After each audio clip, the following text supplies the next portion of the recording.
Now next topic, treatment of outstanding expenses income. बहुत easy topic है, हम बहुत जल्दी इसे कवर करेंगे। Outstanding expenses, expenses which is इंकर बट नॉट येट पेड। अब आउटस्टैंडिंग एक्सपेंसेस का मीनिंग क्या होता है? अगर आउटस्टैंडिंग का सिंपल टर्म में अगर हम मीनिंग समझे तो इसका मतलब होता है ड्यू, यानी कि वो एक्सपेंसेस, वो लॉस, यानी कि जो इंकर तो हो चुका है बट अभी तक हमने उसे पे ऑफ नहीं किया है। तो इसके लिए जो मैंने एग्जांपल दिया, आउटस्टैंडिंग वेजेस ₹2000। आउटस्टैंडिंग का मतलब होता है ड्यू।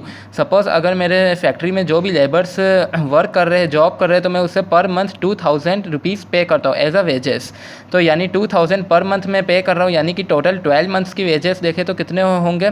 24,000। अब सपोज 24,000 में से मैंने 22,000 ही करंट ईयर में वेजेस पे ऑफ किया है, यानी कि 2000 मुझे और करने थे, यानी कि वो वक्त तो आ चुका है पे ऑफ करने का, लेकिन मैंने अभी तक पे ऑफ नहीं किया।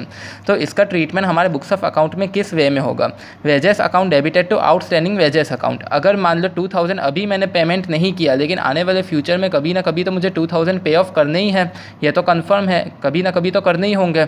तो यानी कि अभी नहीं किया, लेकिन आने वाले कल में मुझे 2000 कभी ना कभी पे ऑफ करने ही है, यानी कि एक तरह से हमारी लाइबिलिटी है, कर्जा है। तो यानी कि जब भी लाइबिलिटी इंक्रीज होती है तो हम उससे क्रेडिट करते हैं हमारे बुक्स में as per rule. So wages account debited to outstanding wages account, यानी कि एक एस्पेक्ट तो हमने एक्सपेंस का निकाला जो है हमारे लिए wages, increase the expense debit, but expense को पे ऑफ नहीं किया। अगर पेमेंट करते तो कैश अकाउंट क्रेडिट होता, बट यहाँ पे हमने पेमेंट नहीं किया, ड्यू रखा है, लेकिन फ्यूचर में कभी ना कभी तो करना ही है, तो हमारे लिए ये लाइबिलिटी है। So increase the liability credit. Similarly कभी कभी इनकम भी हमारे लिए ड्यू होते हैं। नेक्स्ट टॉपिक हमारा accrued income. Income earn but not yet receive, यानी कि इनकम अर्न तो हो चुकी है लेकिन अभी तक हमें रिसीव नहीं हुई है, यानी कि इनकम अर्न करने का टाइम तो आ चुका है बट हमें सामने वाले से रिसीव नहीं हुई। सपोज एक्रूड एक्रूड इंटरेस्ट ₹1500, यानी कि इंटरेस्ट अर्न करने का टाइम आ गया लेकिन रिसीव नहीं हुआ। तो अभी रिसीव नहीं हो, लेकिन फ्यूचर में कभी ना कभी तो 1500 के फॉर्म में इंटरेस्ट रिसीव हो गई, यानी कि ये तो कंफर्म है, तो हमारे लिए ये एसेट्स के फॉर्म में बुक होगा। So accrued interest account debited to interest account। Accrued interest account debited to interest account. एक तो इंटरेस्ट जो हमारे लिए इनकम है, करंट ईयर की इनकम है, increase the income credit, but अगर रिसीव हो चुकी होती तो कैश अकाउंट डेबिट होता है, लेकिन रिसीव नहीं हुई है, फ्यूचर में कभी ना कभी तो रिसीव होने वाली है। सो ये हमारे लिए असेट्स है, increase the assets debit.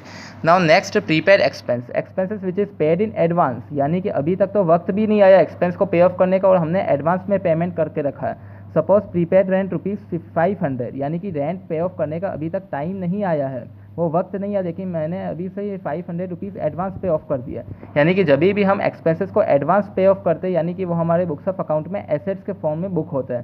So prepaid rent account debited to rent account.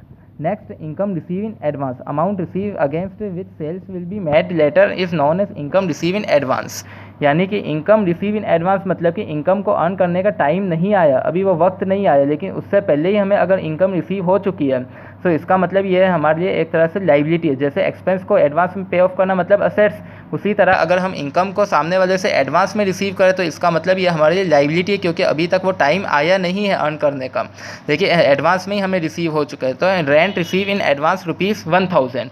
So rent account debited to rent receive in advance, ये हमारे लिए लाइबिलिटी।